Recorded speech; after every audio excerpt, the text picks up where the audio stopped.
Hi guys, Paul from PABrewNews. Got an ale here from Grant Baker all the way over in New Zealand, and I have a bottle opener from my friend Kevin all the way in Pennsylvania. Well, not all the way, just right here, but anyway, here we go.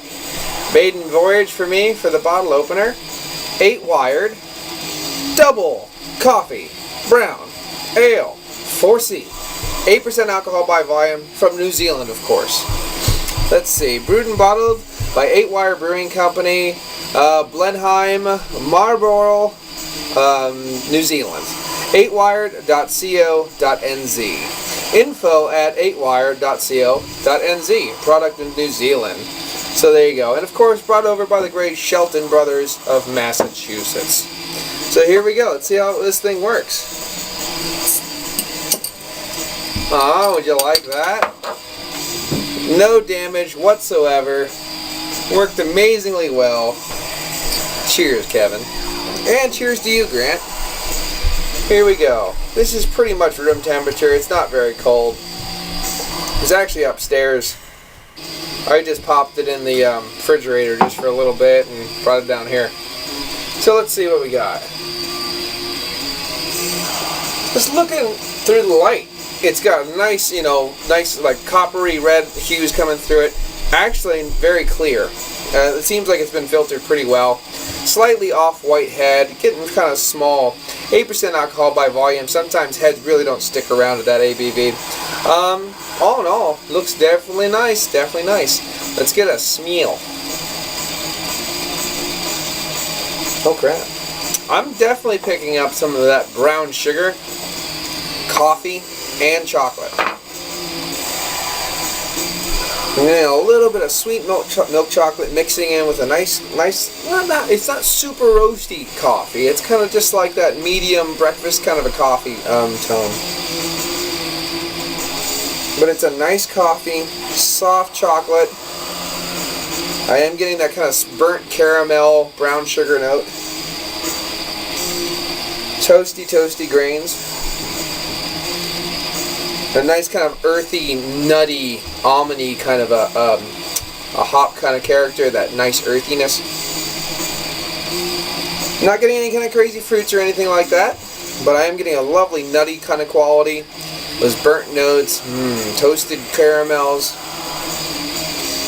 And then it gets into the darker side when you're adding the coffee and you're adding those like soft milk chocolates. So it's time to get into this one. Cheers.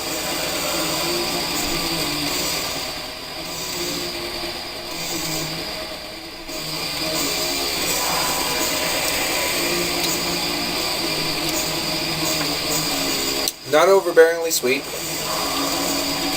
but wow, that's some tasty coffee action going on. That's some tasty coffee action. Nice roasty notes. You're getting like nice burnt caramels, kind of caramelized sugars.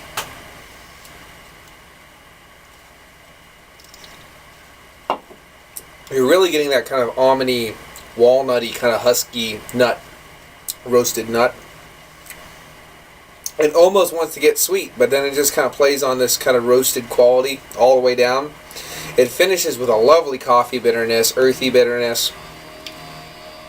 Kind of lingering too. No way in heck would you ever say 8% alcohol by volume. But there's a nice hoppy earthiness going on in this that I love. And it has this kind of woody, husky kind of quality on the back end that gives you a kind of hint of those toasted walnuts.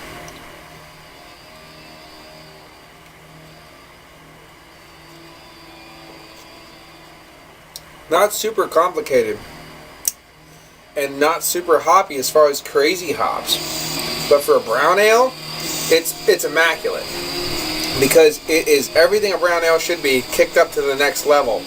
And the lovely addition of this coffee. Really nice. Was it Coffee Rivals Beer for the title of the greatest beverage in the world? It does. I often say I would rather give up beer than coffee, so it is only natural that we would attempt to make a beverage that incorporates both. If we were to succeed, surely this would be then the greatest beverage in the world.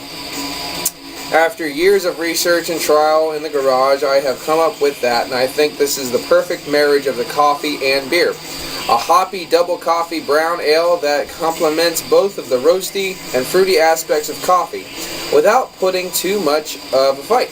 The coffee was selected in a collaboration with Guy Griffin Jones, owner of Christchurch Institution, C4 Coffee, and consists mainly of light roasted, delicate, and floral Ethiopian beans. Oromia. Oh yeah, right. Yegashefe, to be precise. Worlds are colliding, and in my humble opinion, the greatness is achieved on the other side.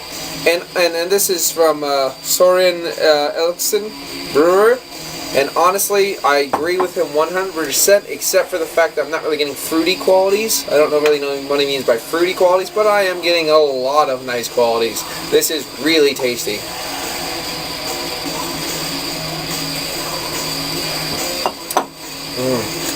I don't know how rare this is, but for the style of what it is, I think all of you people would need to try this. All of you people, because it's that good. I was a little like, oh god, it's a brown ale. This is a damn fine brown ale. And as far as brown ales go, it's the king so far.